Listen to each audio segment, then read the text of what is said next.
Imagine buying a house that comes with supernatural troubles. If I was the heroine in today's story, I'd run as fast as my legs can carry me. It's crazy, but that is exactly what we're getting into today. But before we step into the Leakin King's territory, do me a huge favor, hit that like button and make sure you're subscribed with notifications on. It helps our pack grow and ensure you never miss a new release. I want this comment section to be buzzing today. Tell me in the comments, where in the world are you tuning in from? And while you're listening, timestamp your favorite parts. If a scene makes you laugh or swoon, let me know right when it happens. Are you ready? Let's get into the story. Mira woke to the sound of screaming. Her own screaming, to be specific, the kind that starts somewhere in your intestines and claws its way up through your lungs with the desperate energy of someone who has just discovered that reality is far more flexible than advertised. Because there was a naked man in her bedroom. Not just any naked man. A spectacularly naked man, sprawled across her floor like some kind of Renaissance painting come to life, all lean muscle and sharp angles, and dear God, was that a tattoo that covered his entire back? It was intricate, tribal, depicting wolves in a pattern that seemed to move in the early morning light filtering through her curtains. Also, he was unconscious. And bleeding. And definitely not the direwolf pup she'd fallen asleep next to. Okay, Mira said to the ceiling, her voice climbing octaves like a soprano on cocaine. Okay, this is fine. This is totally fine. This is just a normal Thursday morning where the laws of physics have taken a personal day and I've apparently been drugged by my real estate agent. The man didn't respond, mostly because he appeared to be deeply committed to his unconscious state. Mira grabbed her phone with shaking hands, fully prepared to dial 911 and explain to a very confused dispatcher that she'd somehow acquired a naked man overnight through what she could only assume was black magic or a really elaborate prank show. Then the man groaned. And shifted. And Mira saw the wound on his leg, the exact same wound she'd bandaged on the direwolf the night before. Same location. Same size. Same precise, deliberate cut that spoke of violence and intent. No, she whispered. No. That's not people don't just, you can't. The man's eyes opened. Silver gold. Luminous. Heartbreakingly familiar. Mate, he rasped, his voice like gravel and honey and every bad decision she'd ever made. You saved me. Then he passed out again, which was probably for the best, because Mira was experiencing what medical professionals might call a complete psychological break, and what her therapist would definitely call a billable event. 12 hours earlier. The thing about buying a house that sits at the edge of a forest locals refer to as that cursed hellmouth, their words, not hers, though the real estate agent had used the more diplomatic, nature-rich environment, was that you couldn't really complain when nature decided to get a little too rich. Mira had expected raccoons. Maybe a family of possums. If she was really unlucky, a bear with a taste for garbage and poor boundaries. She had not expected to become the emergency room for mythological creatures that shouldn't exist outside of George R.R. Martin's fever dreams. The direwolf pup, because that's what it was, despite every rational corner of her brain screaming that direwolves were extinct, fictional, or both, had spent the evening alternating between sleeping and watching her with those two intelligent eyes. She'd set up a water bowl, sacrificed the rest of her rotisserie chicken, goodbye, tomorrow's lunch, and created a nest of blankets that the creature had immediately claimed. So she'd said, sitting cross-legged on her sleeping bag and addressing the wolf like a completely sane person. Are you going to eat me? Because I'd appreciate a heads up. I've got a solid skincare routine going, and I'd hate to waste moisturizer if I'm just going to be wolf kibble by morning. The pup had tilted its head, a gesture so distinctly human that Mira felt her reality wobble on its axis. Right. You're either the world's smartest wolf, or I'm having a breakdown. Given my year, could be either. She'd thought about calling someone. Her sister, maybe, who'd moved to Colorado and sent monthly texts asking when Mira was going to get over her divorce and rejoin society. Her best friend Taylor, who'd respond with a string of emojis and a suggestion to try essential oils. But what would she even say? Hey, found a wolf. Pretty sure it's illegal. Send help. No. Better to sleep on it. Morning would bring clarity. Morning always did, right after it brought coffee and the crushing weight of adult responsibilities. Except morning had brought something else entirely. Present time. The naked man situation. Mira did what any reasonable person would do when confronted with the impossible. She made coffee. Strong coffee. The kind that could strip paint or possibly raise the dead, which seemed relevant given current circumstances. She'd covered the naked man, the naked werewolf man. Her brain supplied helpfully, causing her to spill grounds all over the counter, with a blanket, checking his pulse to confirm he was still alive. He was extremely alive, if the steady rhythm of his heartbeat was any indication. The wound on his leg had stopped bleeding, but it needed proper attention. The kind of attention that involved actual medical professionals, not a graphic designer whose closest brush with medicine was WebMDing her symptoms at 3 a.m. But she couldn't exactly call 911 without some explanations she wasn't prepared to give. "Okay, mysterious wolfman," she said, returning to her bedroom with coffee and the first aid kit that had gotten a workout last night. "I'm going to rebandage this, and then you're going to wake up and explain what the actual hell is happening, and then..." His hand shot out, catching her wrist with impossible speed. Mira yelped, coffee sloshing over the rim of her mug and onto her already questionable floor. The man's eyes were open, alert, burning with an intensity that made her feel like prey. His grip was firm but not painful, controlled in a way that suggested he knew exactly how much pressure he was applying. "You're awake," Mira said, which won the award for most obvious statement of the decade. "You're my mate," he replied, which won the award for most concerning statement ever. "I'm your what now?" He sat up slowly, the blanket pooling around his waist in a way that preserved some modesty while simultaneously advertising that he apparently had a gym membership to the most exclusive gym in existence. His dark hair fell across his face, and she could see scars, old ones, faded but numerous, crisscrossing his chest and arms. "Mate," he repeated, as if this explained everything. "You saved my life. I'm bound to you now." "Okay, several things," Mira said, backing away until her spine hit the wall. "First, I'm going to need you to define mate because I'm really hoping we're using different dictionaries. Second, you were a wolf last night." "A wolf. Not a person. And now you're a person. A naked person. In my bedroom. So I'm either having a stroke or you're about to give me the worst explanation in the history of explanations." A ghost of a smile crossed his face. "You don't know what you are, do you?" "I'm a woman who's about 3 seconds from a panic attack. That's what I am." "You're human," he said, studying her like she was a puzzle he couldn't quite solve. "Completely human. But you found me. That shouldn't be possible." "Cool. Great.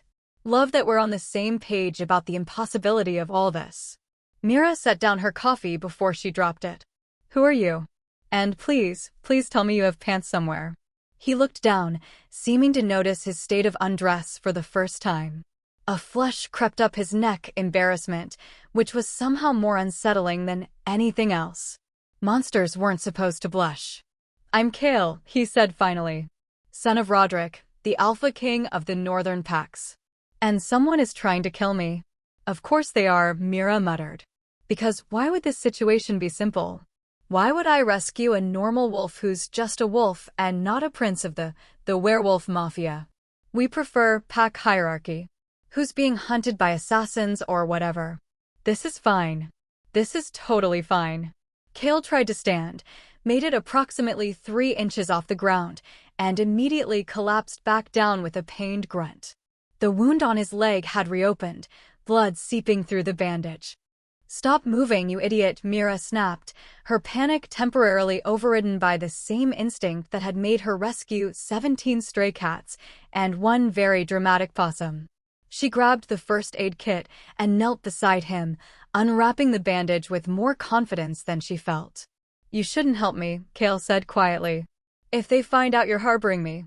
"Yeah, well, they should have thought about that before leaving you bleeding under my bed." She cleaned the wound, ignoring his sharp intake of breath. "And for the record, I didn't harbor you. You just appeared. Like a really inconvenient Amazon delivery that I definitely didn't order." You have a kind heart. I have a stupid heart that can't leave wounded things alone. There's a difference. She applied antibiotic ointment with more force than necessary. How did you even get here? And why were you in wolf form? And how is any of this possible? The transformation, Kale said, watching her hands work. When we're severely injured, sometimes our bodies shift without our control. It's a survival mechanism. The wolf form is harder to kill. Fantastic. So you're telling me werewolves are real? We prefer shifters. I literally could not care less what you prefer right now. She wrapped fresh gauze around his leg, tying it off with perhaps more aggression than medically advisable. Werewolves. Shifters. Whatever. You're telling me that every bad supernatural romance novel was actually a documentary. I don't know what that means. It means my life just became a genre I specifically avoided in bookstores. Mira sat back on her heels, studying him. Who did this to you? And why? Kale's expression darkened, something dangerous flickering in his eyes. My uncle. He wants the throne, and I'm inconveniently legitimate. So this is a Shakespearean tragedy now. Perfect. I was ambushed 3 days ago while patrolling our territory. They chased me through the forest, toying with me. I barely escaped, but the wound, he gestured to his leg, was from a silver blade. It prevents healing. I was dying when I found your house. And you just crawled under my bed? That was your plan. I was dying, he repeated with infinite patience. Strategic planning wasn't my priority. Mira stood, pacing the small bedroom like a caged animal. Okay. So you're a werewolf prince. Shifter. Running from your murderous uncle, you transformed under my bed, I saved your life, and now you think we're, what? Married? Mated, Kale corrected. It's different. How is it different? Marriage is a human construct. Mating is. He struggled for words. It's a bond. Soul deep. When a shifter's life is saved by someone, truly saved at the moment of death, a connection forms. You're mine now, and I'm yours. The room spun slightly. I need more coffee for this conversation. You need to leave, Kale said urgently. Now. If my uncle's wolves are tracking me. A howl split the morning air. Distant but distinct. Followed by another. And another. Kale's head snapped toward the window, his entire body going rigid. They're here. Who's here? The hunters. He tried to stand again, made it further this time despite the obvious pain. You need to run. I'll hold them off. You can barely walk, Mira pointed out, her voice pitching higher. And you're naked. How exactly are you planning to hold off anything? Another howl, closer now. Close enough that Mira could hear the promise of violence in it. Kale's eyes met hers, and she saw the truth there. He was terrified. Not for himself, for her. Please, he said softly. Run. Mira looked at this impossible man who'd been a wolf just hours ago. Looked at the blood seeping through fresh bandages. Looked at the determination in his face despite the fear. Then she looked at her baseball bat propped in the corner, a moving-in gift from her sister, accompanied by a note that read, for creeps and home invaders. I have a better idea, Mira said, grabbing the bat. How many of them are there? At least 5. Maybe more. And how many of me are there? One very foolish human. Exactly.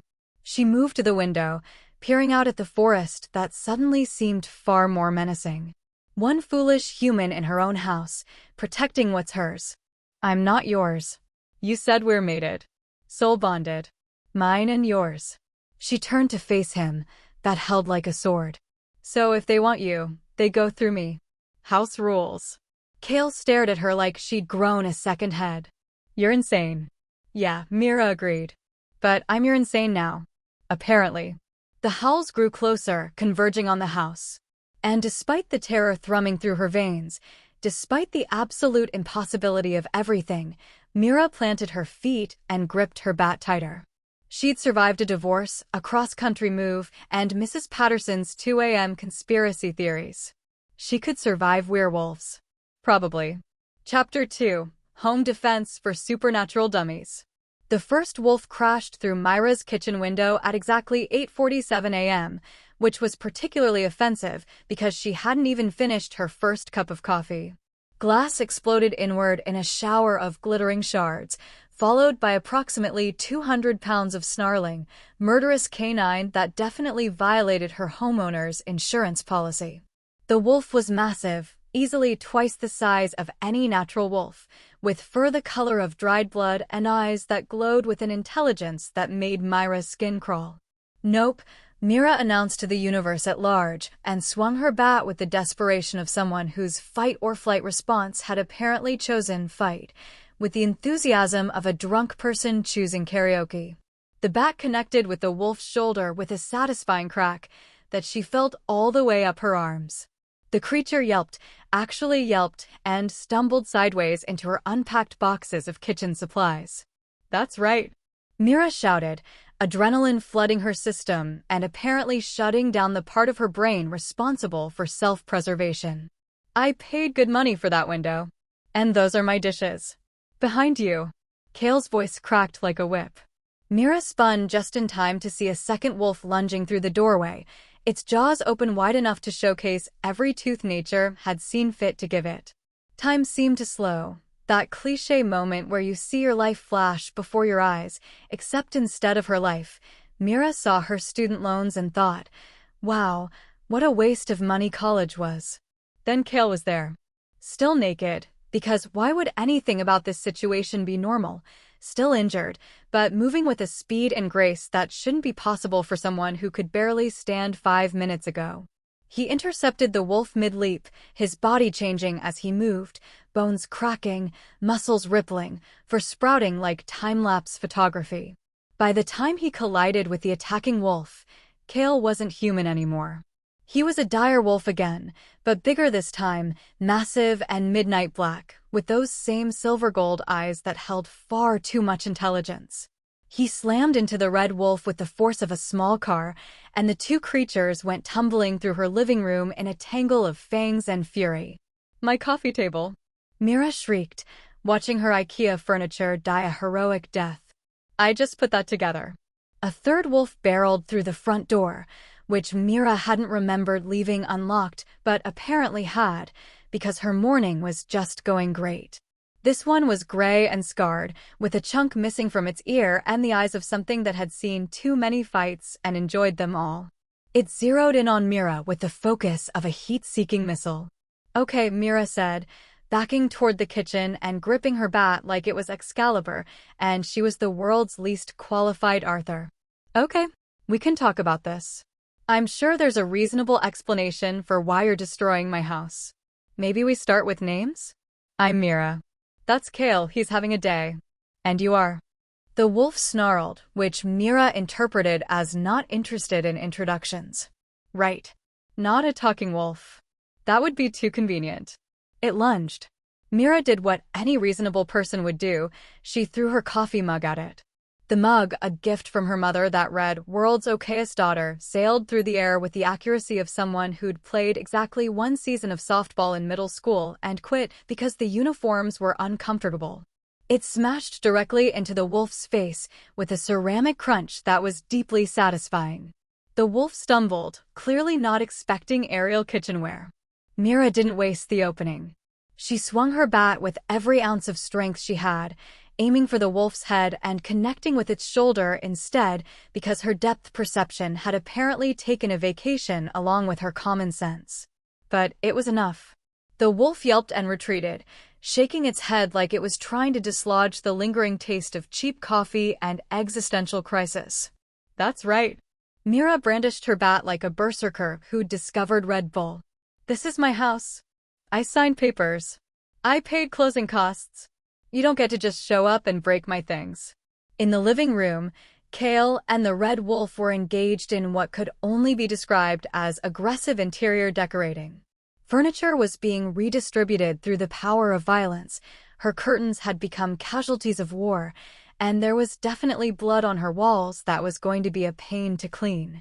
The first wolf, the one she'd hit initially, had recovered and was circling around, trying to flank her. The gray wolf was regrouping, its eyes promising retribution for the mug incident. Mira was beginning to suspect that a bat and righteous anger might not be sufficient. Kale, she shouted over the sounds of snarling and breaking furniture. Any chance you've got backup coming? Friends? Family? A really aggressive pizza delivery guy. Kale, in wolf form, couldn't exactly answer.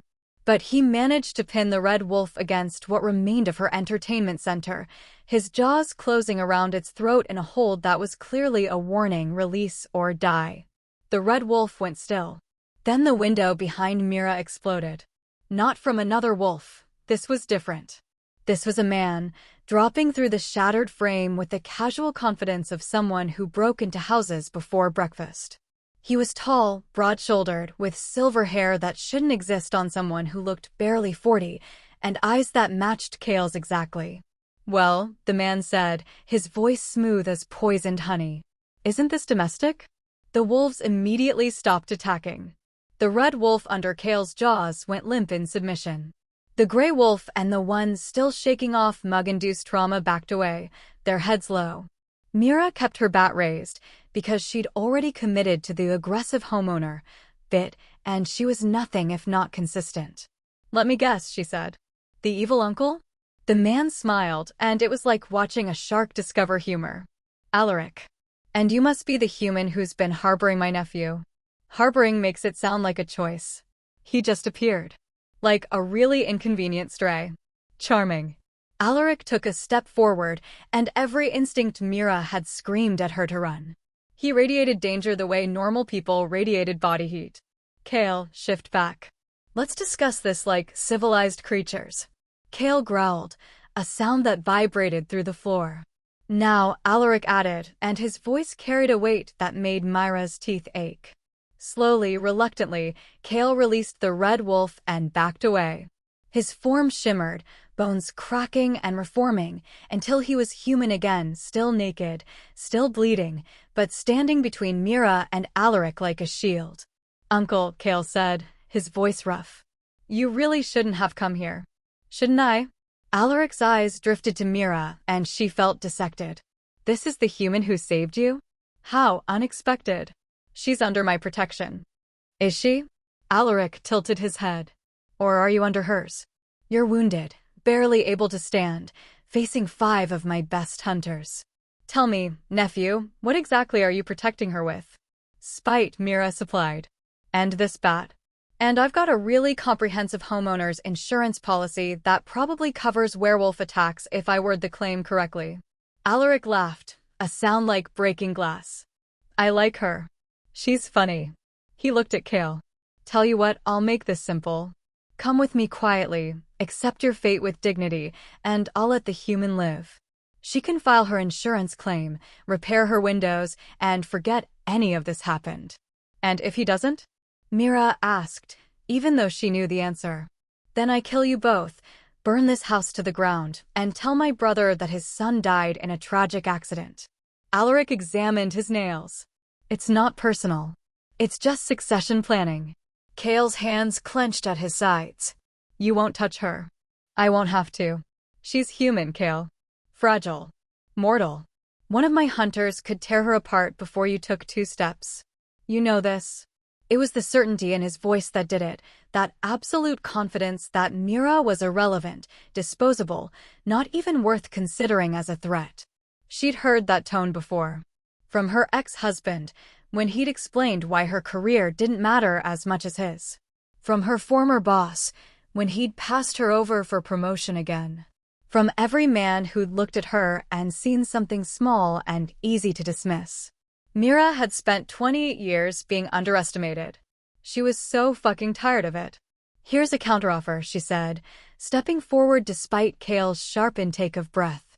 "You and your dogs get the hell out of my house. I don't file charges for breaking and entering, and we all pretend this never happened. Because here's the thing about fragile, mortal humans, we're really, really good at spite." Alaric's smile widened. "Are you threatening me?"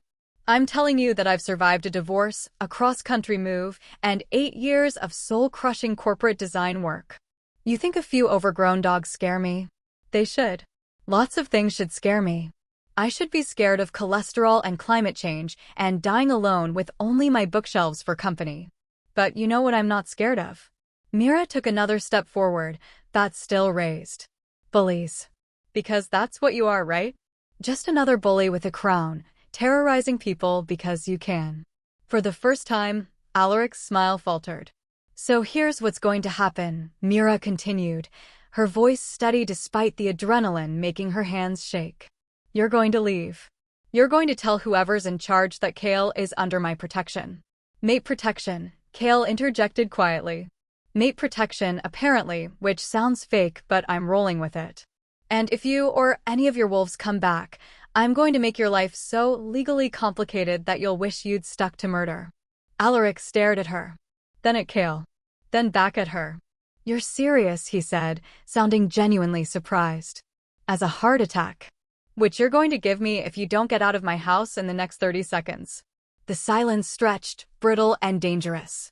The wolves, still in animal form, watched their alpha, waiting for the signal that would turn this from a standoff into a massacre. Then Alaric laughed. It wasn't the cruel laugh from before. This was genuine, almost fond. Well, this is unexpected. He looked at Kale with something that might have been respect. You've chosen an interesting mate, nephew. I didn't choose. The bond chose for you. Yes, yes. Alaric waved a dismissive hand. Fate, destiny, all that nonsense your father loves. But the bond doesn't form without compatibility. And this one, he gestured to Mira. She's got fire. I can respect that. So you're leaving? Mira asked, not lowering her bat because she wasn't an idiot. For now. Alaric's expression hardened. But understand this, human, you've made yourself a player in a game you don't understand. The pack will not accept a human mate. My brother will not approve. And when the traditionalists come for you, and they will, I won't be here to offer mercy. Duly noted. You have 1 week, Alaric said to Kale. 1 week to denounce the bond, return to your pack, and accept your responsibilities. After that, anyone who harbors you is an enemy of the throne. Including her. He turned and strode toward the shattered window, his wolves falling into formation behind him. At the frame, he paused. I really do like her, he said without turning around. It'll be a shame when she dies. Then he was gone, disappearing into the forest with his hunters, leaving behind nothing but broken furniture and the lingering scent of threat. Mira waited until she couldn't hear them anymore. Then she waited another full minute. Then she lowered her bat, walked to her couch, or what remained of it, and sat down very carefully. So, she said to the ceiling. That happened. Kale limped over, sinking down beside her with a pained grunt. He was still naked, still bleeding, and looking at her like she'd just grown wings. You threatened an alpha, he said slowly. I threatened a home invader. There's a difference. Mira. Are there more of them? Should I expect a whole pack to show up? Possibly. Cool. Great. I'm going to need a bigger bat. You should be terrified. I am terrified. Myra's voice cracked. I'm absolutely terrified. But I'm also really, really angry, and right now angry is beating terrified by a solid margin. Kale studied her face, something softening in his expression. You called me yours. You said we were mated. You don't understand what that means. Then explain it to me. Mira turned to face him fully. Because from where I'm sitting, I just got drafted into a supernatural mob war. My house looks like a demolition derby, and there's a naked werewolf prince bleeding on my couch. So yeah, Kale, I think I deserve an explanation. He was quiet for a long moment, those silver gold eyes searching hers. Then, slowly, he reached out and took her hand. His palm was rough, calloused, and unnaturally warm. When a shifter's life is saved at the moment of death, he said carefully, a bond can form. It's rare, most of us live and die without finding a mate. But when it happens, it's absolute. Your soul recognizes mine. Mine recognizes yours. We're bound, Mira. For life. That's insane. Yes. I don't even know you. You will. This isn't how relationships work. They're supposed to be dating. Coffee. Awkward conversations about exes and whether we want kids. We can have those conversations, Kale said, a hint of humor crossing his face. I don't drink coffee. I have 17 exes, most of whom are now trying to kill me, and I'm ambivalent about children but open to discussion. Despite everything, Mira laughed. It came out slightly hysterical, but it was a laugh. 17. It's been a long decade. You're not helping your case here. I'm not trying to. He squeezed her hand gently. I'm trying to be honest. You didn't ask for this. You didn't ask for me. But you saved my life anyway, and now we're connected whether we want to be or not. And if I want to break the bond? Pain flashed across his face, quick and sharp. It would kill me. Eventually. Slowly. Jesus Christ. The bond goes both ways. If something happens to me, you'll feel it. If I die, part of you dies too. Mira pulled her hand back, standing up and pacing through the wreckage of her living room. This was too much. All of it, the wolves, the magic, the soul bonds and evil uncles and prophecies, she could feel lurking in the subtext like landmines.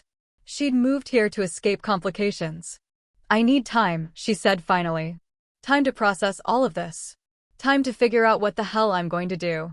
You have a week, Kale reminded her gently. After that, Alaric will send everything he has.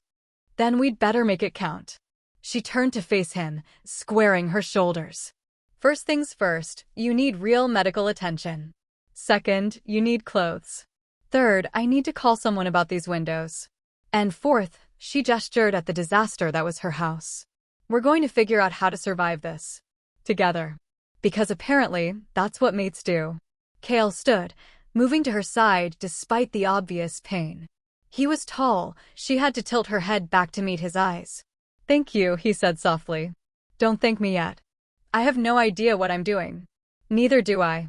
A smile tugged at his lips. But you threatened an alpha with a baseball bat. I think we'll manage. Outside, the forest whispered secrets to itself. Somewhere in the distance, a wolf howled, a promise or a warning Mira couldn't tell. 1 week. 7 days to figure out how to survive in a world she didn't know existed. 7 days to decide if she was really ready to tie her life to a werewolf prince with a homicidal uncle and 17 exes. 7 days to learn how to be something more than human. Kale. Mira said as they stood among the ruins of her peaceful new life. Yes. Next time someone tries to kill us, I'm using a bigger bat. He laughed, a real laugh, warm and genuine. Deal. Chapter 3. Crash Course in Supernatural Politics, or How I Learned to Stop Worrying and Love the Pack. The thing about being suddenly thrust into a hidden world of supernatural politics was that YouTube tutorials were severely lacking. Mira had spent the last 3 hours discovering this painful truth while simultaneously trying to explain to her insurance agent why her house looked like it had hosted a particularly aggressive UFC match. So you're saying raccoons? The agent's voice crackled through her phone with the skepticism of someone who'd heard every ridiculous claim in existence. Very large raccoons, Mira confirmed, staring at the claw marks gouged into her hardwood floors. Possibly on steroids. Definitely aggressive. Ma'am, raccoons don't typically break through windows. These were exceptional raccoons, Trevor. Real go-getters. Probably targeting the housing market. Kale, now dressed in a pair of sweatpants Mira had found in a box labeled donation, probably her ex-husband's, which gave her a petty satisfaction when Kale put them on, was attempting to clean up the disaster zone that was her living room.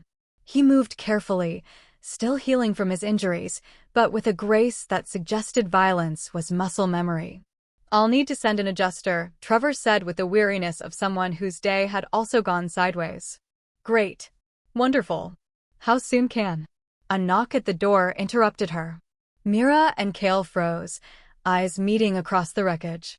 It was noon, too early for Alaric to break his own deadline, but then again, when did villains ever follow scheduling conventions? I'll call you back, Trevor, Mira whispered, disconnecting before he could protest. Kale shifted his position, placing himself between Mira and the door. His body language screamed ready for violence, which was probably fair given their mourning. If that's Girl Scouts, Mira muttered, I'm buying all the cookies out of spite. The knock came again, followed by a woman's voice. Kale? I know you're in there.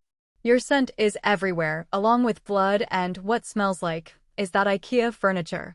Kale's shoulders relaxed fractionally. Sarah. Friend or foe? Mira asked, because apparently that was her life now, evaluating every visitor's murder potential. Friend. Mostly. He moved to the door, cracking it open just enough to peer through. What are you doing here? Saving your ungrateful ass, obviously. The woman pushed past him with the confidence of someone who'd never met a boundary she respected. Also, your father sent me. He's holy shit, what happened to this place? Sarah was striking in a way that made Mira feel immediately inadequate, tall, with long red hair braided down her back, wearing leather that looked both practical and expensive. She had the kind of effortless beauty that probably required zero maintenance and made regular humans question their life choices. Also, her eyes were amber. Literally amber, glowing with inner light that had nothing to do with contact lenses and everything to do with not remotely human. Alaric paid a visit, Kale said, shutting the door. With friends. And you're still alive? Color me impressed. Sarah's gaze swung to Mira, and her expression shifted from impressed to confused to something that looked suspiciously like horror. Wait. Is this my mate? Kale confirmed. Mira, this is Serafina. She's his ex-girlfriend, Sarah interrupted, extending a hand. Number 4, if we're counting. No hard feelings, he was terrible at communication and worse at birthdays. Mira shook her hand, noting the grip strength that suggested Sarah could probably crush walnuts with her bare hands. So, you're a werewolf too. Shifter. And yes. Sarah's amber eyes studied her with unnerving intensity. You're human. Last time I checked. This is problematic. So I've been told. Repeatedly. While being attacked. In my own home. Sarah had the grace to look sheepish. Right. Sorry. It's just human mates are rare. Like, once in a century rare. The pack is going to lose their collective minds. The pack can get in line, Mira said, moving to the kitchen and pulling out the emergency vodka she'd bought for housewarming that had never happened. I'm already dealing with a homicidal uncle and property damage that's going to tank my resale value. I like her, Sarah announced to Kale. She's practical. She threatened Alaric with a baseball bat. I really like her. Mira poured 3 shots, sliding 2 across the counter to her unexpected guests. So what's the deal? Why are you here if you're Kale's ex? Because his father, the Alpha King, is my alpha, and when your alpha says, find my idiot son who's been missing for 3 days and bring him home, you don't argue. Sarah downed her shot without flinching. Also, I'm the pack's best tracker. And also, despite Kale being terrible at relationships, I don't actually want him dead. How touching, Kale said dryly. Don't get me wrong, I'm still mad about my birthday. But murder is a bridge too far. Mira downed her own shot, relishing the burn. Okay, so you're here to take him home? More or less. And what happens if he goes home? Sarah and Kale exchanged a look that spoke volumes, none of them good. The pack won't accept a human mate, Sarah said finally. Pack law is clear, mates must be shifters. It's about bloodlines, heritage, maintaining our strength through generations. So they'll make him reject the bond, Mira guessed. Or they'll kill you, Sarah said bluntly. Whichever's easier. Everyone's very murder-happy in this world, aren't they? Shifters are territorial and traditional. We don't adapt well to change.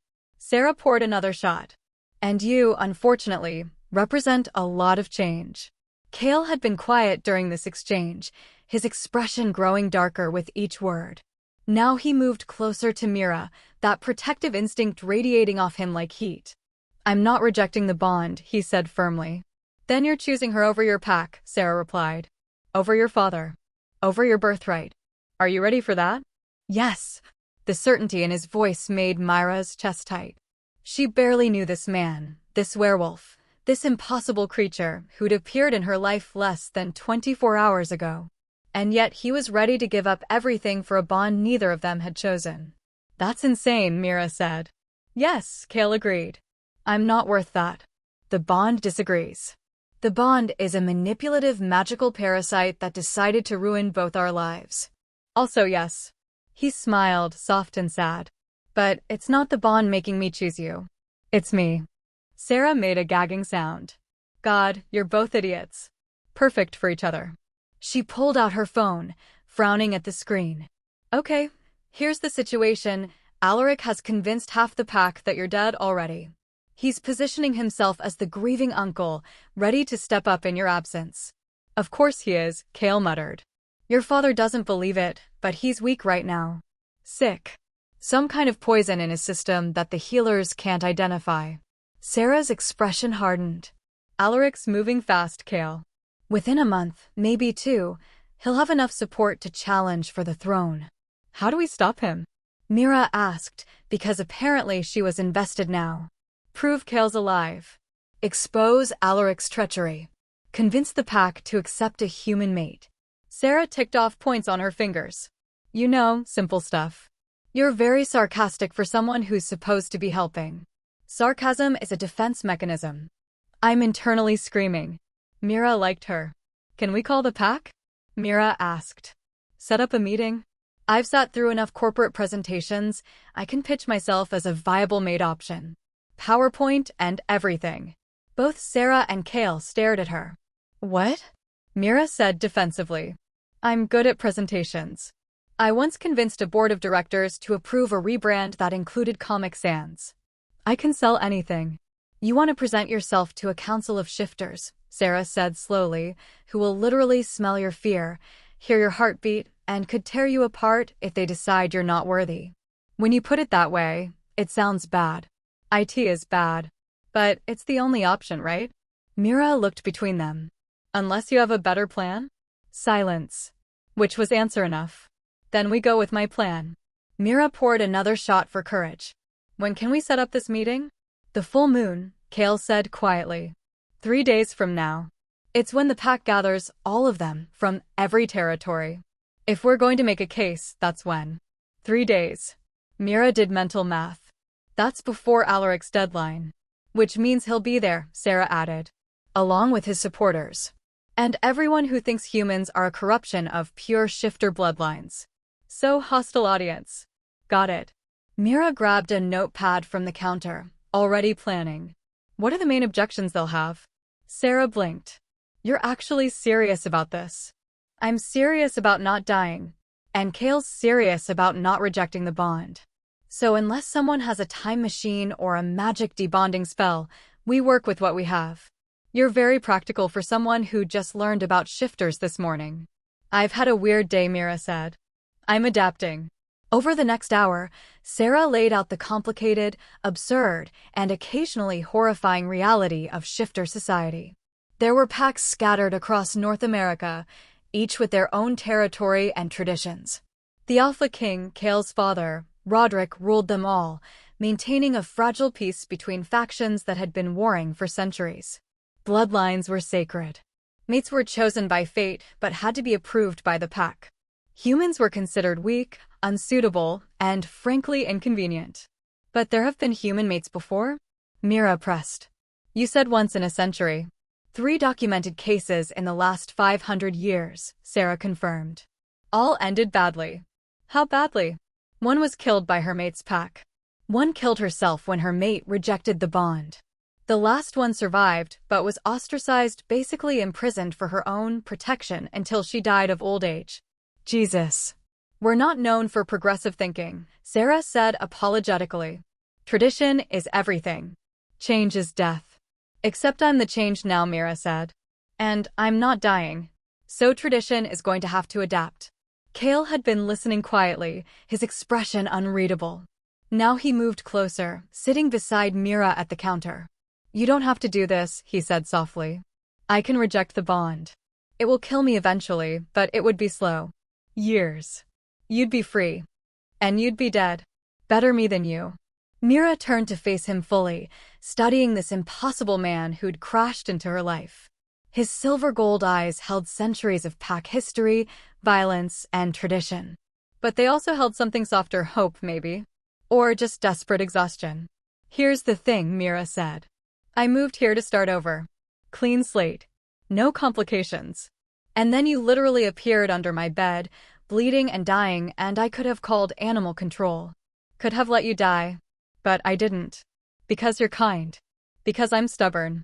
She smiled despite everything. I don't quit things, Kale. I stayed in a marriage 2 years past its expiration date because I don't give up. I stuck with a career I hated because I don't give up. And now I'm stuck with you, and guess what? I'm not giving up. Even though you could die? I could die crossing the street. At least this way, I get a good story. Sarah laughed, the sound breaking the tension. Okay, I officially approve. You're ridiculous, and you're going to get us all killed, but I approve. That's the spirit, Mira said. Now, tell me everything I need to know about shifter etiquette, because I have 3 days to become the world's most convincing human mate. They worked through the afternoon, Sarah providing a crash course in supernatural politics that made Myra's head spin. There were protocols for greeting an alpha, maintain eye contact, but don't challenge, rules about territory, never cross without permission, and approximately 7,000 ways to accidentally insult someone's honor. What about the mating bond itself? Mira asked. Can they test it somehow? Verify it's real. The elders can sense it, Sarah explained. It leaves a signature. A scent that marks you both as claimed. Do I smell different? To shifters? Yes. You smell like kale now. Like mate. That's deeply weird. Welcome to shifter life. Everything is smells and instincts and way too much information delivered through pheromones. By the time the sun started setting, Mira had filled 17 notebook pages with information and had developed a stress headache that felt like a small animal was building a nest behind her eyes. I need a break, she announced, standing and stretching. And food. Real food. Not questionable rotisserie chicken. I'll order pizza, Sarah offered. Unless shifters burning down your house has made you lose your appetite. Nothing makes me lose my appetite. It's a superpower. While Sarah placed the order, Kale followed Mira out to her back porch, one of the few areas of her house that remained relatively intact. The forest stretched before them, dark and infinite, hiding secrets in every shadow. You're good at this, Kale said, leaning against the railing. At what? Impending doom? At adapting. Planning. Not giving up. Yeah, well, stubbornness runs in my family. My grandmother once got into a property dispute with the city that lasted 15 years. She won. I'm not surprised. They stood in comfortable silence for a moment, watching the forest darken as night approached. Can I ask you something? Mira said finally. Anything. Why didn't you tell your uncle to go to hell? This morning, when he offered the deal, why didn't you just refuse outright? Kale was quiet for a long moment. Because he was right. I'm wounded. Weak. If he'd ordered his hunters to attack, I couldn't have protected you. And the thought of watching you die because of me. He trailed off. I've seen enough death, Mira. I didn't want to add yours to the list. But you're still here. Because you didn't give me a choice. He smiled, turning to face her. You stood up to an alpha with a baseball bat and enough courage to shame trained warriors. What was I supposed to do, abandon you after that? Most people would. I'm not most people. No, Mira agreed. You're really not. His hand found hers, fingers intertwining with a certainty that should have felt strange, but somehow didn't. The mate bond hummed between them, not quite magic, not quite natural, but undeniably real. 3 days, Kale said. If we survive the next 3 days. When we survive, Mira corrected. When we survive, what then? Then I guess we figure out what being mates actually means. Mira squeezed his hand. Dating. Coffee.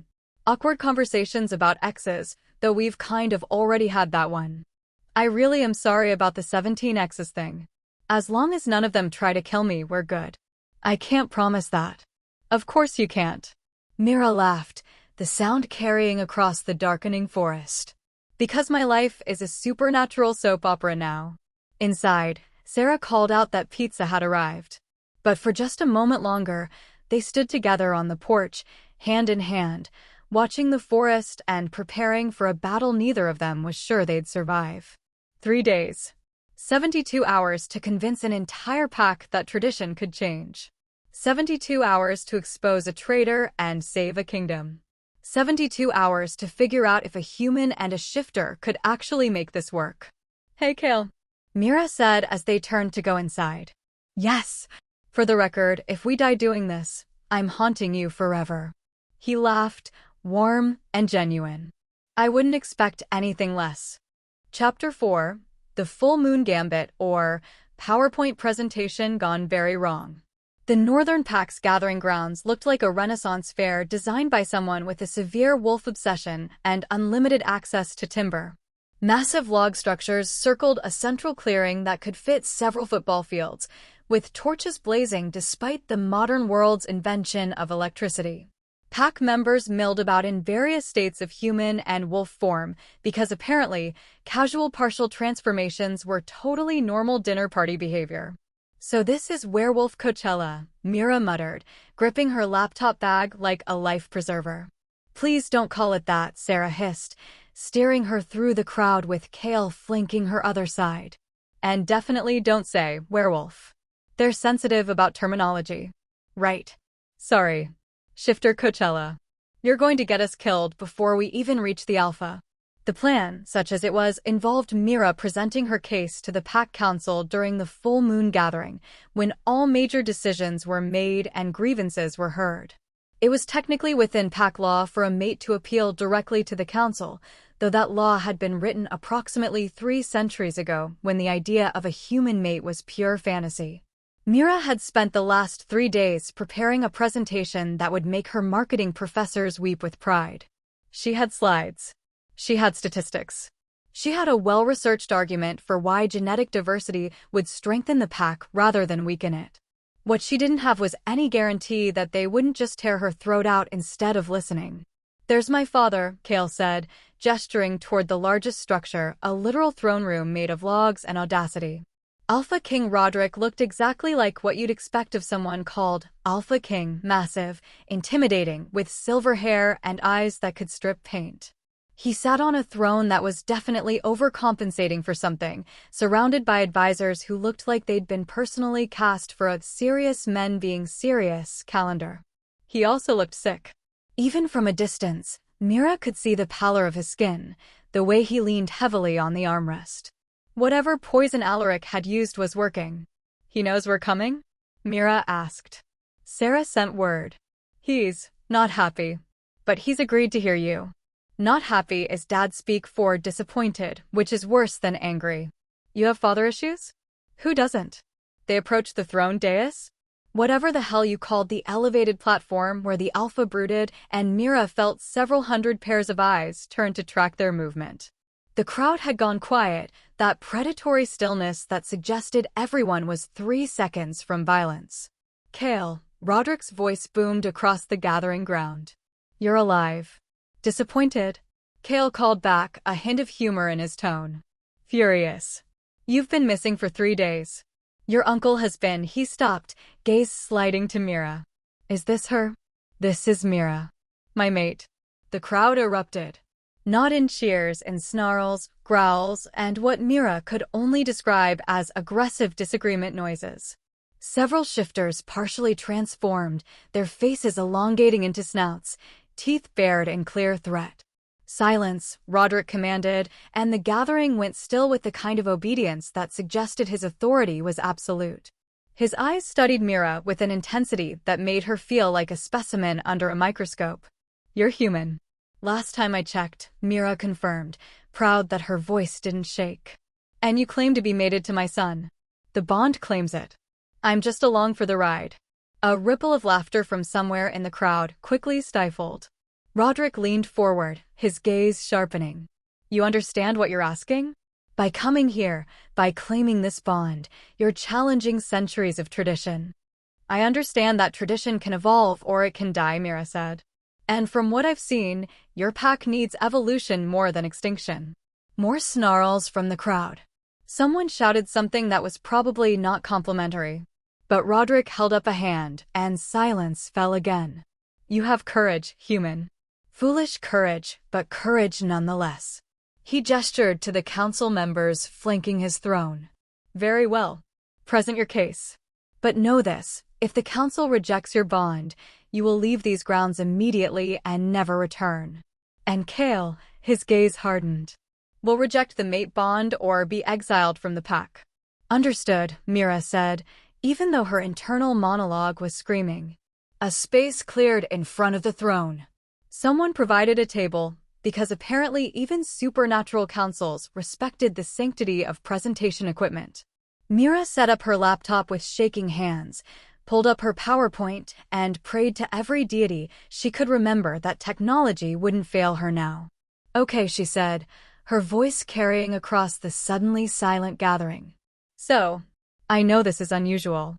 I know you're all probably thinking, who is this random human and why is she here? Valid questions. Great questions. Let's address them." She clicked to her first slide, Human-Shifter Mating Bonds, A Case for Evolution. Terrible title, someone in the crowd muttered. "I had 3 days," Mira shot back. "Work with me." A few chuckles. "Good sign." "Here's the situation," Mira continued, clicking through slides that detailed historical human-shifter bonds, genetic diversity benefits, and a truly impressive chart on hybrid vigor. Shifter packs are insular.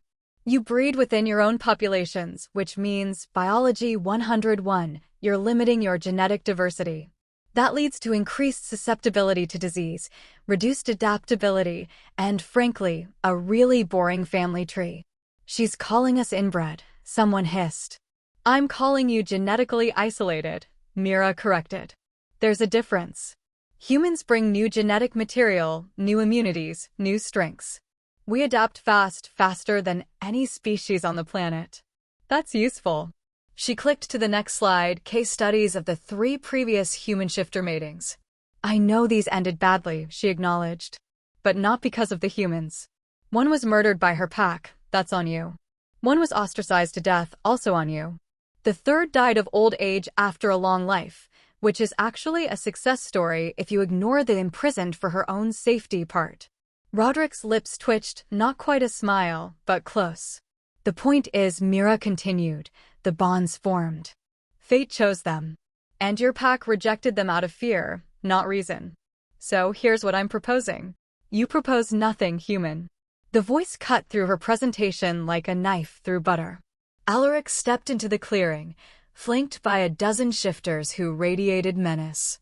He looked every inch the powerful alpha, commanding, dangerous, and absolutely certain of his authority. "Uncle," Kale growled, moving to Myra's side. "Nephew." Alaric's smile was all teeth. "How convenient that you've brought your little pet to our gathering. Saves me the trouble of hunting her down."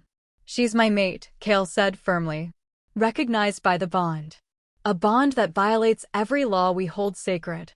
Alaric turned to address the crowd, his voice carrying the weight of tradition and authority. "Brothers and sisters of the pack, I've tried to be patient. I've tried to respect my nephew's choices. But this..." He gestured dismissively at Mira.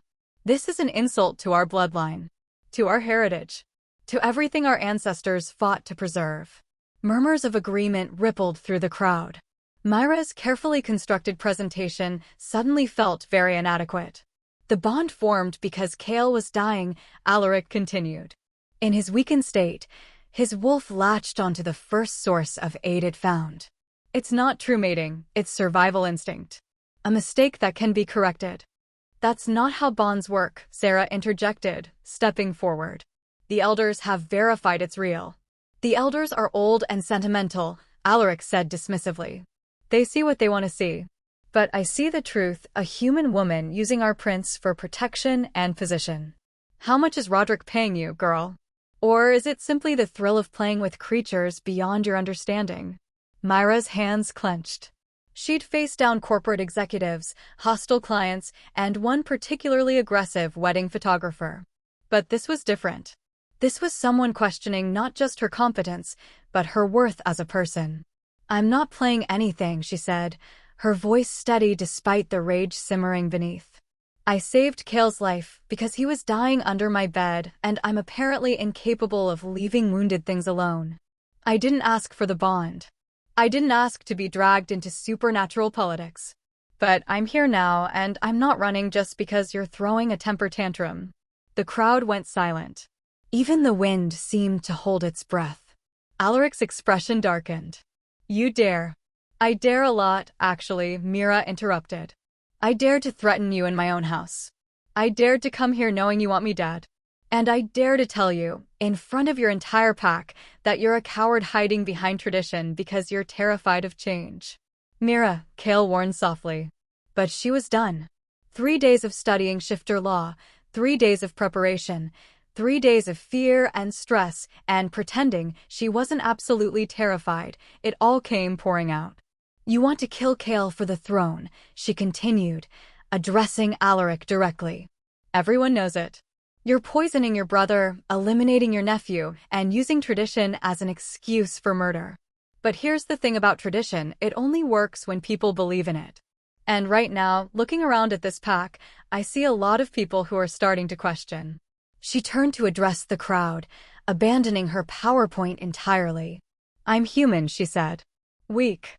Mortal. Everything you're not. But I'm also adaptable. Creative. Stubborn as hell. And I saved your prince's life when he was dying. Not because of destiny or fate or whatever mystical bullshit made the bond form, but because it was the right thing to do. She pointed at Alaric. He left Kale to die. Hunted him like an animal. Cut him with silver and sent him crawling into hiding. What kind of pack allows that? What kind of tradition condones murder over change? The crowd shifted uneasily. Some faces showed doubt. Others showed calculation. But most importantly, they were listening. So here's my proposal, Mira continued. Accept the bond. Accept that sometimes fate picks partners you didn't expect. Accept that human mates might actually make your pack stronger, not weaker. Or, she squared her shoulders. Reject it. Exile Kale. Kill me if that makes you feel better. But don't pretend it's about tradition. Call it what it is, fear. Silence stretched, heavy and dangerous. Then Roderick stood. The Alpha King rose from his throne with visible effort, but his presence filled the clearing like a physical force. Every eye turned to him, waiting for judgment. The human has spoken boldly, he said, his voice carrying to every corner of the gathering ground. Perhaps foolishly, but boldly nonetheless. He looked at Alaric. Brother, you claim the bond is false. That it's survival instinct, not true mating. Do you challenge it formally? Alaric's smile was venomous. I do. Then we test it. By ancient law. Roderick gestured to the elders, 3 ancient shifters who looked like they'd been carved from wood and spite. The elders will verify the bond's authenticity. And if it proves true, he fixed Alaric with a stare that could melt steel. You will accept it. Or challenge me directly for the right to decide my son's fate. And if it proves false? Alaric asked. Then the human leaves. And Kale rejects the bond. By pack law. Roderick's gaze found Mira. Those are the terms. Do you accept? Mira looked at Kale. His expression was carefully neutral, but his eyes held everything: fear, hope, and something that might have been love if they'd had more than 3 days to figure it out. Yes, Mira said. I accept. Then let the verification begin. The elders descended like ancient trees deciding to walk. They circled Mira and Kale, their eyes glowing with power that made Myra's skin prickle. One of them, a woman who looked approximately 700 years old, reached out and touched Myra's forehead. The world shifted. Suddenly Mira was in Kale's mind, or he was in hers, or they were somewhere in between. She felt his emotions like they were her own: exhaustion, hope, fear, and beneath it all, a bone-deep certainty that this was right. That she was right. The bond hummed between them, a golden thread that tied her soul to his with a permanence that defied logic. It's real, the elder announced, pulling back. True mating. Recognized by fate and sealed by saving. The bond is absolute. The crowd erupted again, this time in genuine shock. Even Alaric looked momentarily shaken. Impossible, he said. Humans don't. Fate cares nothing for our preferences, the elder interrupted. The bond has formed. It cannot be broken without killing them both. Roderick sank back into his throne, looking simultaneously relieved and exhausted. Then it's decided. The council recognizes. I challenge, Alaric said. Every voice went silent. I challenge you, Roderick. For the throne. For the right to lead this pack. Alaric's smile was triumphant. You're weak. Dying. Your son has brought a human into our midst. The pack needs strong leadership, not sentiment. Roderick stood again, and this time Mira could see the effort it cost him. You challenge me. On the full moon. In front of the pack. I do. Then by ancient law, We settle this the old way. Combat. To submission or death. No, Kale shouted, starting forward. But Sarah grabbed his arm, holding him back. Pack law, she hissed. You can't interfere. He's dying, Kale snarled. Look at him. Alaric's poison is killing him. This isn't a fair challenge. Since when is life fair? Alaric laughed. I challenged. He accepted. The pack demands resolution. Mira watched in horror as Roderick descended from his throne, already stripping off his shirt to reveal a body that should have been powerful but was clearly ravaged by illness. Alaric did the same, every movement radiating confidence. This is murder, Mira whispered. This is pack law, Sarah replied grimly. And there's nothing we can do. The two alphas circled each other in the clearing, the crowd pressing close. Both began to transform, bones cracking, muscles rippling, for sprouting. Within seconds, two massive wolves faced each other. Roderick was larger, but his movements were slow. Labored. Alaric darted in and out, landing blows that drew blood, wearing down his opponent with the patience of someone who knew victory was inevitable. Mira couldn't watch. Couldn't look away. Then she felt it, that strange connection the mate bond had created, linking her to Kale and, by extension, to his father. She felt Roderick's pain, his exhaustion, his desperate will to protect his son. And she felt something else. The poison. It was there in Roderick's blood, a wrongness that her human instincts recognized even if she couldn't name it. Slow acting. Deliberate. Designed to weaken without killing quickly enough to be obvious. Mira had spent 3 years working at a pharmaceutical marketing firm before her divorce. She'd proofread drug information sheets until her eyes crossed. She'd memorized side effects and contraindications and approximately 7,000 chemical compounds. And she recognized this poison. Wolfsbane, she gasped. It's wolfsbane extract, synthetic, probably laced with something to mask the scent. Sarah whipped around. What? The poison in Roderick, I recognize it. I worked pharmaceutical marketing. That's processed wolfsbane, which means there's an antidote. We just need atropine, Sarah breathed. The antidote is atropine, but we'd need it now. And we need to prove Alaric poisoned him, or the pack won't. I can prove it. Mira grabbed her laptop, frantically searching through her files. During her research on shifters, she'd compiled information on traditional poisons used against them. Wolfsbane had been mentioned repeatedly. She pulled up images, chemical compositions, symptoms. Stop, she shouted at the fighting alphas. They didn't stop. Of course they didn't. But Kale did something that was either brilliant or suicidal. He transformed and threw himself between them. Father, he roared in a voice that carried his wolf's power. Listen to her. Roderick hesitated. Just for a second. It was enough. Alaric poisoned you, Mira shouted, running forward with her laptop held high like the world's nerdiest shield. With synthetic wolfsbane. I can prove it. I can show you the symptoms, the progression, everything matches. This is desperate lies, Alaric snarled, his wolf form prowling. The human is a pharmaceutical marketing consultant, Mira interrupted. Or was. Whatever. Point is, I know poisons. I know drug interactions. And I know you've been systematically weakening your brother for months. She turned to the crowd, to the elders, to anyone who would listen. Test his blood. Test Alaric's chambers. You'll find evidence. Wolfsbane derivatives. The same compound that's been killing your alpha. The elders exchanged glances. One of them approached Roderick, now back in human form and breathing heavily. Allow us to verify, the ancient female elder said. Roderick nodded, too exhausted to speak. The elder placed her hands on his chest, her eyes glowing. After a moment, she pulled back, her expression grave. Wolfsbane, she confirmed. Synthetic derivative. Long-term exposure. Someone has been poisoning the Alpha King. The crowd's murmur turned to growls. Dangerous. Directed at Alaric. This proves nothing, Alaric said, but his confidence was fracturing. Anyone could have. Your chambers, Sarah said suddenly. I'm your tracker. I can find evidence if it exists. I formally request permission to search. The elders conferred quickly. Permission granted. Sarah transformed and bolted toward the pack's residential structures, moving with inhuman speed. The crowd waited in tense silence. 5 minutes felt like 5 years. Then Sarah returned, carrying something in her jaws. She transformed back to human, holding a vial of clear liquid.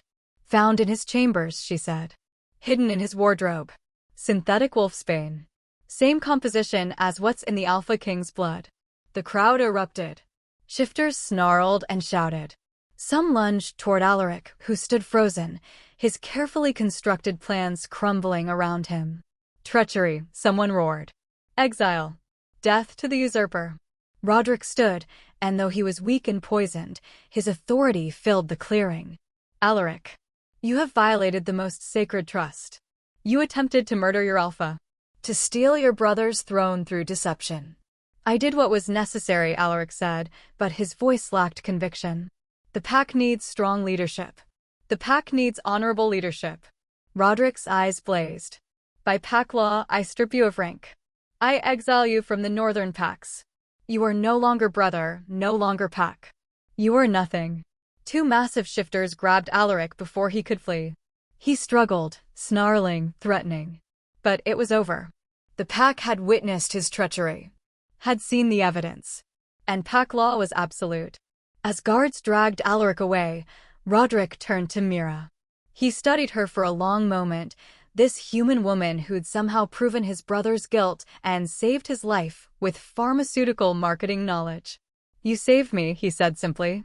I saved your son first, Mira replied. You were just a bonus.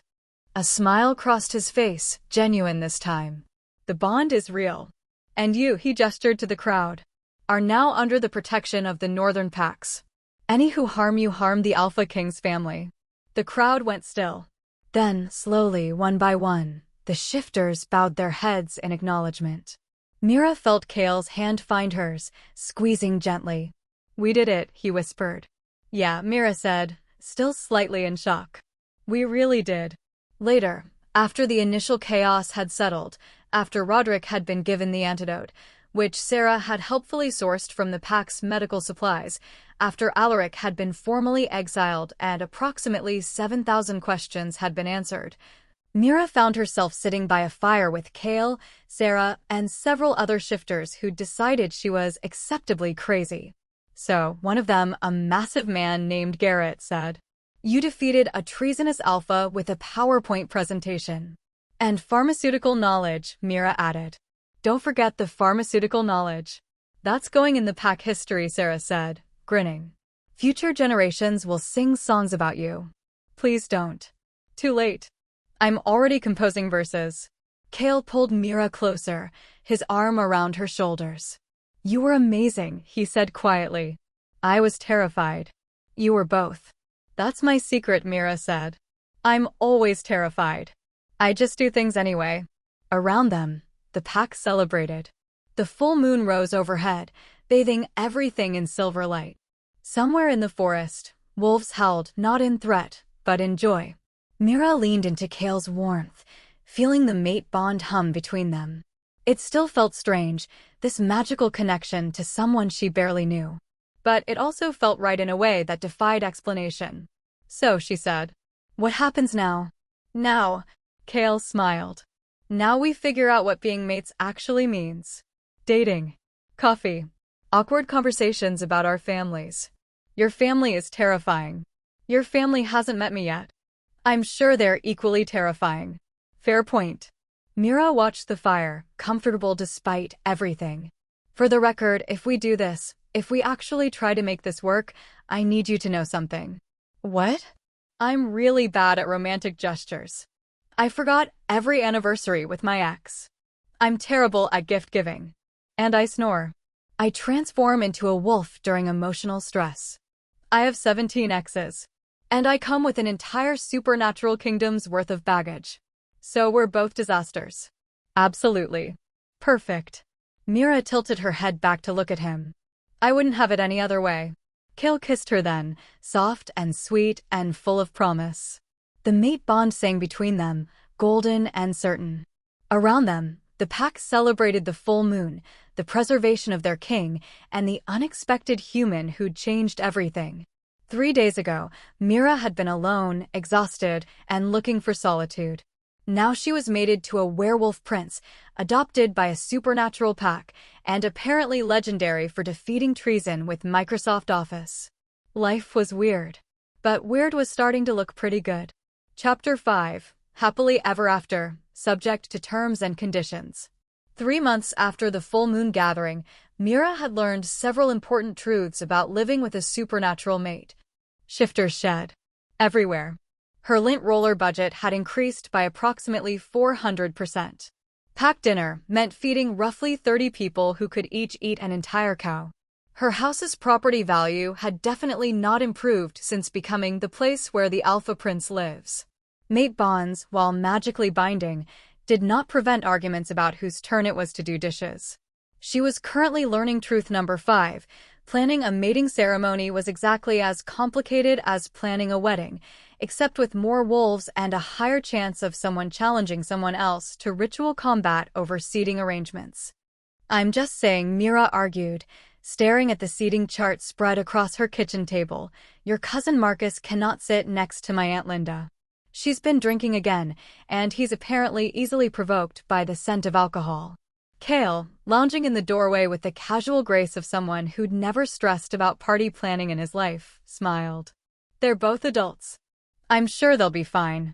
Your cousin Marcus is 247 years old and Linda is 63. Neither of them qualify as responsible adults." Fair point.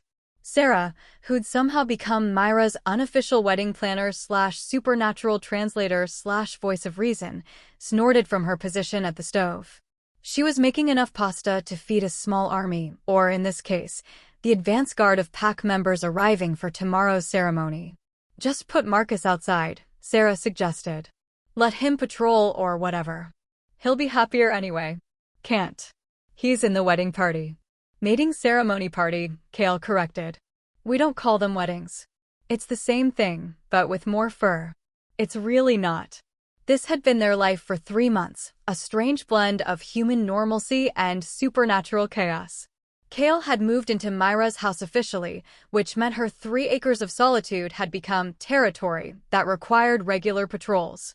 Sarah visited weekly, usually bringing news of pack politics or just raiding Myra's refrigerator.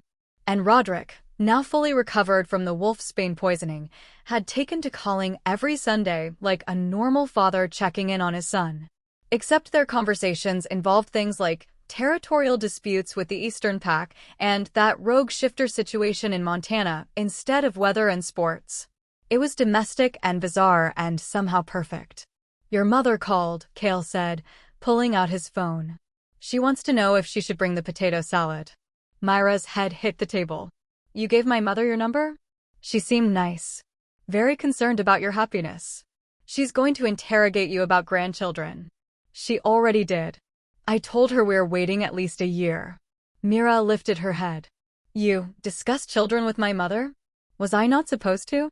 Kale's expression was genuinely confused. She asked directly. I answered honestly. "That's how conversation works. Not with my mother." Sarah laughed so hard she had to lean against the counter. "Oh, I like Carol.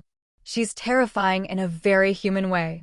The mating ceremony had been Roderick's idea, a formal recognition of the bond in front of both Pax and Myra's bewildered human family. It was meant to bridge the worlds, demonstrate that human-shifter bonds could work, and generally serve as a massive PR campaign for supernatural human relations. Mira had agreed because turning down an alpha king seemed unwise. Also because, despite the chaos and the danger and the absolute absurdity of it all, she loved Kale. It had snuck up on her, that love. Started with the mate bond's forced proximity, developed through late-night conversations about their respective disasters of families, and solidified somewhere around the 3rd time he defended her against pack members who still thought humans were decorative at best. He was patient. Funny in a dry way that caught her off guard. Protective without being possessive. And he'd learned to do dishes without being asked, which frankly made him better than 90% of the men she'd dated. "I should call my mother back," Mira sighed, reaching for her phone. Too late, Sarah said, gesturing out the window. She's here. Sure enough, a sedan was pulling up the dirt road, followed by what appeared to be a convoy of relatives Mira had hoped to avoid until absolutely necessary. They're early, Mira said, panic rising. The ceremony isn't until tomorrow. Why are they? Your sister texted me, Kale admitted. She said your family wanted to help set up. My sister has your number too? She seemed. If you say nice, I'm divorcing you. We're not married yet. I'm pre-divorcing you. Sarah was full-on laughing now, watching as car after car pulled up, disgorging relatives who looked around at the forest with expressions ranging from wonder to horror. Myra's mother emerged first, Carol, a force of nature in sensible shoes and a floral dress that had definitely come from Talbot's. She took one look at the house, still showing scars from the wolf attack 3 months ago, then at Kale, standing shirtless in the doorway because shifters had no concept of casual dress codes, and marched forward with the determination of someone about to have opinions. Mira Elizabeth, she said, and Mira knew she was in trouble because middle names had been deployed. Hi, Mom. This is the house? The one you bought? The one you said was perfect and exactly what you needed. It's rustic. It looks like a pack of wild animals attacked it. Funny story about that. And this, Carol turned to Kale, is the man you're marrying? Mating, Kale corrected politely. We're. Same thing. Carol circled him like a shark evaluating prey. You're very tall. Do you have a job? Health insurance? Any interest in eventually moving somewhere civilized? Mom, Mira groaned. We talked about this. We talked about you dating a nice man. Not about you living in the woods with someone who apparently doesn't own shirts. Shifters run hot, Sarah offered helpfully from the kitchen. Clothes are optional in pack culture. And who are you? Serafina. I'm Kale's ex-girlfriend and current pack tracker. Carol blinked. You invited your fiancé's ex-girlfriend to your wedding? She's very helpful, Mira said weakly. Behind Carol, more relatives poured out of cars. Myra's sister Jessica with her 2 kids, her Aunt Linda already sampling from a flask, her cousin David who'd brought his girlfriend who was definitely here to judge everything, and approximately 7 other relatives Mira had barely spoken to since high school. Right, Mira said to Kale quietly. You're about to meet my entire family. Try not to transform. Or bite anyone. Or mention the supernatural thing until I've had at least 3 drinks. Your family doesn't know? Kale asked, surprised. I told them you were eccentric. I'm a werewolf prince whose evil uncle tried to kill us both. See? Eccentric.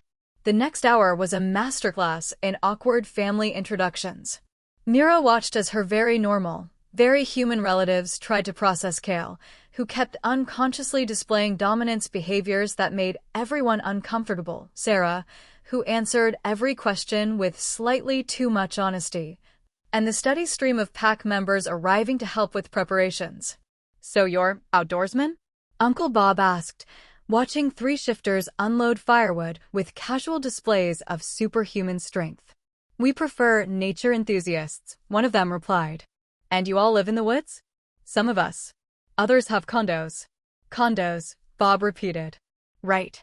Myra's sister Jessica pulled her aside while Kale was being interrogated by their grandmother. Okay, Spill. What's the real story? What do you mean? Mir, I love you, but you disappeared for 6 months after your divorce, bought a house in the middle of nowhere, and suddenly you're getting married to a man who looks like he was carved by someone with a romance novel addiction. What aren't you telling me? Mira considered her options. She could lie, maintain the fiction that this was all normal. She could deflect, change the subject, and hope Jessica didn't push. Or she could tell the truth and hope her sister didn't have a complete breakdown. Would you believe me if I said Kale can turn into a wolf? Jessica laughed. Sure. And I'm the Queen of England. Actually, there's this whole pack hierarchy thing, so technically he's more of a prince. Mira. Seriously. I am being serious. Jessica's smile faded. She studied Myra's face, looking for the joke. When she didn't find it, her expression shifted from amused to concerned. You're not joking. I'm really not. Wolves. Like big dogs. Like direwolves from Game of Thrones, except real and with better dialogue. You've lost it, Jessica said. The divorce broke you. You've had a full psychotic break and decided your hot boyfriend is a werewolf. We need to get you help. Cale chose that moment to walk over, clearly having heard the entire conversation with his supernatural hearing. Would a demonstration help? Cale, no, Mira started. But he was already transforming. The shift was faster than usual. He'd been practicing, learning to control it for situations exactly like this.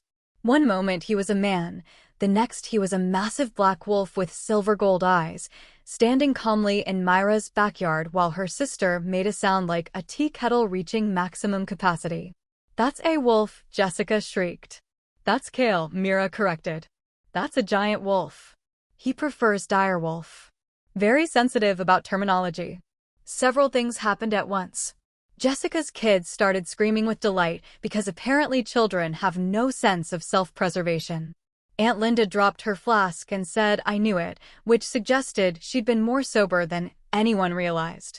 Uncle Bob fainted, which seemed like an overreaction.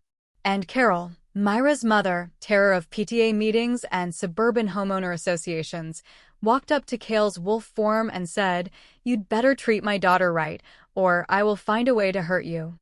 "I don't care what you are." Cale shifted back to human, still naked, because he learned nothing, nodded solemnly at Carol, and said, "Yes, ma'am." "Good." Carol turned to the assembled relatives, several of whom looked like they were reconsidering their life choices. "Well, this explains the property damage." The rest of the afternoon was a blur of explanations, demonstrations, and approximately 17 instances of Mira saying, "No, you can't post this on social media." By evening, her family had been fully briefed on shifters, pack politics, and the fact that their daughter/sister/cousin/niece had somehow become part of a supernatural kingdom. "So when you said you were moving for a fresh start," Jessica said, nursing her fourth glass of wine, "you meant joining a werewolf pack." "I didn't plan it," Mira defended. "It just happened. Like how a hurricane just happens." "Exactly like that, yes." They were sitting on the back porch, watching the sun set over the forest. Inside, pack members and human relatives were mixing with varying degrees of success. Carol had somehow become best friends with 3 shifter elders and was discussing recipes. The kids were being taught how to track by Sarah, who'd apparently decided that responsible adult supervision was optional. "You're happy," Jessica said after a moment. "Yeah," Mira admitted. "I really am." "Even though your boyfriend is a wolf?" "Even though my mate is a shifter," Mira corrected. "And yes, he's kind, patient, good at dishes."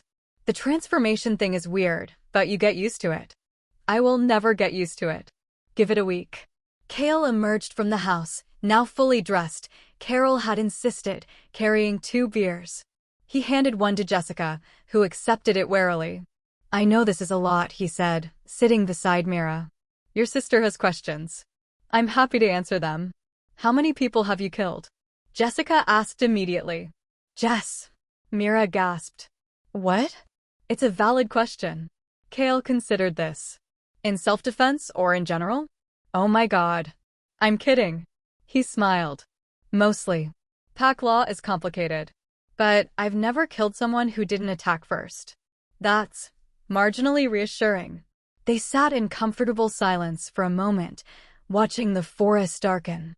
"You love her," Jessica said finally. It wasn't a question. "Yes. And this mate bond thing, it's real? Not some weird kidnapping cult situation. It's real. As real as anything I've ever known." Cale took Myra's hand, that familiar warmth spreading between them. "I would die for her. And I'm trying very hard to live for her instead, which is apparently more difficult."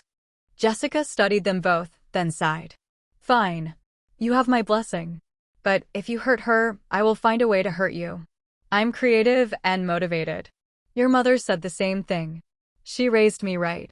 The mating ceremony the next day was exactly as chaotic as Mira had feared and somehow more beautiful than she'd imagined. It took place at dusk, in the clearing where Alaric had been defeated 3 months prior. Torches blazed around the perimeter, pack members stood in ceremonial formation, and Myra's relatives clustered together like nervous tourists at an extreme sporting event. Mira wore a dress that Sarah had somehow procured, white but practical, beautiful but comfortable, and most importantly, machine washable because she had zero faith in her ability to get through this without staining something. Kale wore traditional Pak ceremonial attire, which involved leather, intricate beadwork, and enough silver jewelry to open a small boutique. He looked like something out of a fantasy novel, and Mira felt drastically underdressed by comparison. "You look beautiful," he whispered when she joined him in the center of the clearing. "You look like you robbed a medieval jewelry store. It's traditional. It's excessive. You love it. I hate that you're right." Roderick officiated, his voice carrying across the gathering as he spoke of bonds and fate and the pack's responsibility to protect their own. The elders performed the same verification ritual they'd done 3 months ago, confirming what everyone already knew: the bond was real and absolute. Then came the part Mira had been dreading: the claiming. In shifter tradition, mates claimed each other through a bite, not deep enough to transform, that was impossible anyway, but enough to leave a permanent mark. A visible sign of the bond. "It'll hurt," Kale warned quietly as they knelt facing each other. "Everything about this relationship has hurt," Mira replied. "At least this time it's consensual." He bit her shoulder, quick and precise. The pain was sharp but brief, followed by a warmth that spread through her entire body. The mate bond flared, golden and certain, settling into something deeper than before. Then it was her turn. Mira had exactly zero experience biting people, but she did her best, pressing her teeth into the juncture of Kale's neck and shoulder where he'd indicated. She tasted copper and felt him tense, then relax. When she pulled back, they were both marked. Both claimed. Both utterly, irrevocably bound.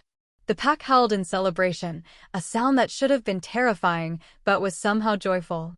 Even Myra's relatives joined in, her sister giving an enthusiastic "W-O" that echoed across the clearing. "Well," Mira said, touching the fresh mark on her shoulder. "That's permanent." "Very permanent," Kale agreed, smiling. "Having second thoughts?" "Constantly. But I'm committed to poor decisions." "That's the spirit." The celebration afterward was exactly as chaotic as expected. Pack members mixed with humans, creating conversations that ranged from mundane to surreal. Mira watched her mother discuss herb gardens with a shifter elder, her Aunt Linda challenge a warrior to shots and lose spectacularly, and her niece and nephew learn wolf calls from Sarah. It was her family.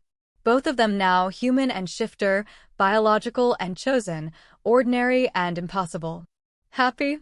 Kale asked, pulling her into a dance as someone played music that was neither wolf ceremony traditional nor wedding reception standard, but somewhere perfectly in between. "Surprisingly, yes," Mira admitted. "Despite everything, the attacks, the politics, the property damage, your 17 exes. We're not talking about them. I'm happy. This is insane and chaotic and probably going to result in more property damage, but I'm happy." "Good." He kissed her forehead, gentle and sweet. "Because you're stuck with me now. Mate bond and everything. Forever. Or until you get tired of dog hair everywhere. Whichever comes first. So forever, basically." Basically. They swayed to the music, surrounded by family and pack and the lingering scent of celebration. The full moon rose overhead, bathing everything in silver light. In the forest, wolves sang to each other communication and joy and the simple pleasure of being alive. 3 months ago, Mira had found a dying wolf under her bed and made a choice that changed everything.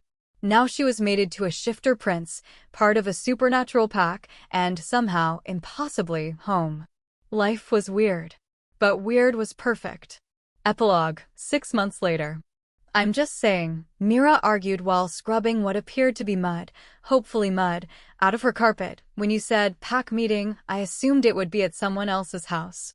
Kale, looking appropriately guilty, helped with the cleaning. "My father insisted. Something about neutral ground."